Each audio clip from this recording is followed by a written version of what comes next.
Hello everyone. आज हम पढ़ेंगे पूर्वी मैदान जो कि राजस्थान का तीसरा भौतिक प्रदेश है, और साथ ही हम पढ़ेंगे दक्षिणी पूर्वी पठार जिसको हाड़ौती का पठार भी कहते हैं। अरावली श्रेणी के उत्तर पूर्व या पूर्व में तथा दक्षिणी पूर्वी पठार के उत्तर में हमारा जो तीसरा भौतिक प्रदेश है राजस्थान का पूर्वी मैदान, ये 23.9% भूभाग पर 39% जनसंख्या के साथ फैला हुआ है। और इसके अंतर्गत प्रतापगढ़, भीलवाड़ा, चित्तौड़गढ़, बांसवाड़ा, टोंक, बूंदी, अजमेर, जयपुर, भरतपुर, दौसा, अलवर, धौलपुर, सवाई माधोपुर एवं करौली के जो क्षेत्र हैं उनको सम्मिलित किया जाता है, यानी कि इसके अंतर्गत ये जिले सम्मिलित हैं। यहाँ पर जलोढ़ एवं दोमट मिट्टी पाई जाती है और राज्य का ये सबसे उपजाऊ क्षेत्र कहें या सबसे उपजाऊ मैदान है। इसको वास्तव में इस प्रदेश को हम नदी बेसिन भी कह सकते हैं, क्योंकि ये चंबल बेसिन, बनास का मैदान, बनास नदी का जो बेसिन है, माही का बेसिन है, बाणगंगा का बेसिन है, उनको सम्मिलित किया जाता है। यहाँ पर जो वार्षिक वर्षा है वो 60 से 100 सेंटीमीटर के बीच होती है। आजीविका का मुख्य साधन कृषि है, क्योंकि काफी उपजाऊ मैदान है। इसे गंगा यमुना द्वारा निर्मित मैदान भी कहते हैं। जो 50 सेंटीमीटर की वर्षा रेखा है वो इस मैदान को अरावली पर्वतमाला से और 75 सेंटीमीटर की वर्षा रेखा से इसे दक्षिणी पूर्वी पठार से अलग करती है। देखो, इस तरह से मैं आपको एक राजस्थान का हल्का सा मैप ड्रॉ करके बताती हूँ कि ये जैसे राजस्थान का मैप है, इसमें ये अरावली है और यहाँ पर हाड़ौती का पठार है। तो ये अरावली जो पर्वतमाला है इसको 50 सेंटीमीटर की वर्षा रेखा, और ये जो हाड़ौती का पठार है इसको 75 सेंटीमीटर की वर्षा रेखा के द्वारा अलग करती है। इस मैदान को हम 4 भागों में बांटते हैं। पहला आता है चंबल बेसिन, दूसरा आता है बनास का मैदान, तीसरा आता है माही बेसिन या छप्पन का मैदान, और चौथा आता है बाणगंगा। सबसे पहले चंबल नदी, चंबल बेसिन। तो चंबल नदी मध्य प्रदेश में जाना पाओ की पहाड़ियों से निकलते हुए राजस्थान में भैंसरोडगढ़ के पास प्रवेश करती है। और जो चंबल बेसिन है राजस्थान में, उसका विस्तार कोटा, सवाई माधोपुर, करौली, धौलपुर के जिलों में इसका विस्तार है। और कोटा क्षेत्र हाड़ौती में भी सम्मिलित किया जाता है।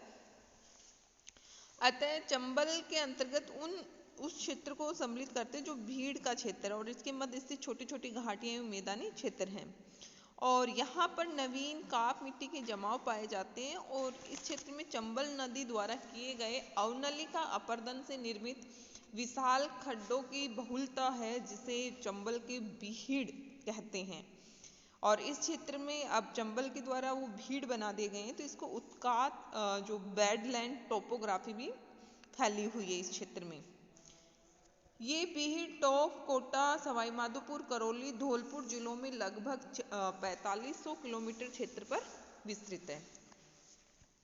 अगला आता है बनास का मैदान। तो ये एक विस्तृत मैदान है और जिसकी समुद्र तल से ऊंचाई है वो 150 से 300 मीटर के मध्य है। इसका ढाल पूर्व की ओर है, और अब हमें पता ही कि ये मैदान चंबल की सहायक बनास नदी है, तो बनास और उसकी सहायक नदियों द्वारा निर्मित है। जैसे चंबल की सहायक कौन हो गई? बनास, और बनास की काफी सहायक नदियां हैं जिसमें कोठारी, डेन, मानसी, बांडी, धुंध, मोरेल, बेड़च, गंभीरी, वागन, ये सभी बनास की सहायक नदियां हैं। तो इनके द्वारा इस मैदान का निर्माण किया गया है। इस बेसिन का विस्तार राजसमंद, चित्तौड़गढ़, भीलवाड़ा, अजमेर एवं टोंक जिलों में है। और इस क्षेत्र में ग्रेनाइट एवं नीस चट्टानें मिलती हैं, और इस मैदान में कांपी मिट्टी के जमाव मिलते हैं। मध्य जो बेसिन है, मध्य माही बेसिन है, या इसको छप्पन का मैदान भी कहते हैं। ये मैदान माही नदी का मध्यवर्ती बेसिन है जो प्रतापगढ़, डूंगरपुर, बांसवाड़ा, दक्षिणी पश्चिमी उदयपुर में विस्तृत है। माही बेसिन की औसत ऊंचाई 200 से 400 मीटर है और प्रतापगढ़ और बांसवाड़ा के मध्य के भाग में 56 गांवों का एक समूह है, जिसके कारण इस मैदान को 56 का मैदान कहते हैं। ये इम्पोर्टेंट है। 56 का मैदान माही नदी बेसिन में स्थित है और प्रतापगढ़ और बांसवाड़ा के मध्य 56 गांवों के समूह में स्थित है। स्थानीय भाषा में इसे बागड़ भी कहते हैं या बागड़ के नाम से भी पुकारा जाता है। अगला आता है बाणगंगा बेसिन। तो बाणगंगा यमुना की सहायक नदी है और बाणगंगा बेसिन का विस्तार भरतपुर, दौसा और जयपुर जिले के दक्षिणी भाग में है और यहाँ का अधिकांश क्षेत्र उपजाऊ और उसमें सरसों, जौ, गेहूं और सब्जियों का उत्पादन होता है। अगला आता है दक्षिणी पूर्वी पठार, जिसको हाड़ौती का पठार भी कहते हैं, क्योंकि ये मालवा की पठार का ही विस्तार है और इस प्रदेश में लावा मिश्री सैल और विंध्य सैलों का मिश्रण मिलता है। और इस पठारी भाग का जो विस्तार है वो है झालावाड़, कोटा, बारा और बूंदी जिलों में। इस क्षेत्र की जो औसत ऊंचाई है वो 500 मीटर है और ये राज्य के क्षेत्रफल के 8% भाग पर फैला हुआ और यहाँ पर 11% जनसंख्या निवास करती है।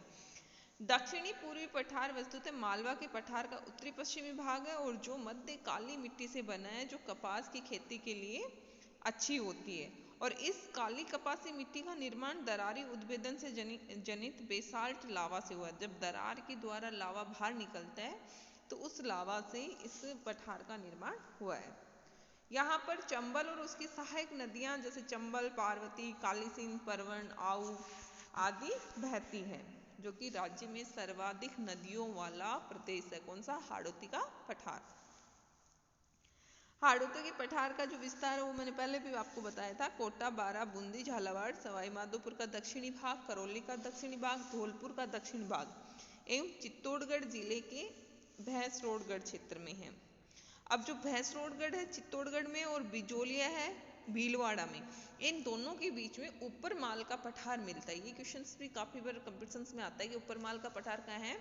तो भैंसरोडगढ़ जो कि चित्तौड़गढ़ में है, बिजोलिया जो कि भीलवाड़ा में, इन दोनों के बीच में ऊपर माल का पठार मिलता है। इसको दो भागों में विभाजित किया गया है, विंध्यन कगार भूमि एवं दक्कन लावा पठार। विंध्यन कगार भूमि, जैसे देखो हम राजस्थान का मैप ही देखते हैं तो इस तरह से राजस्थान का मैप है।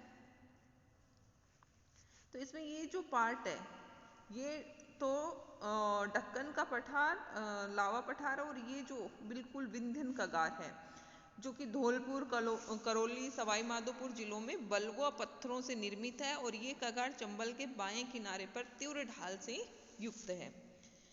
दक्कन का लावा पठार जो कोटा, बूंदी, झालावाड़, बारा जिलों में, भैंसरोडगढ़ जो चित्तौड़गढ़ का है में विस्तृत है।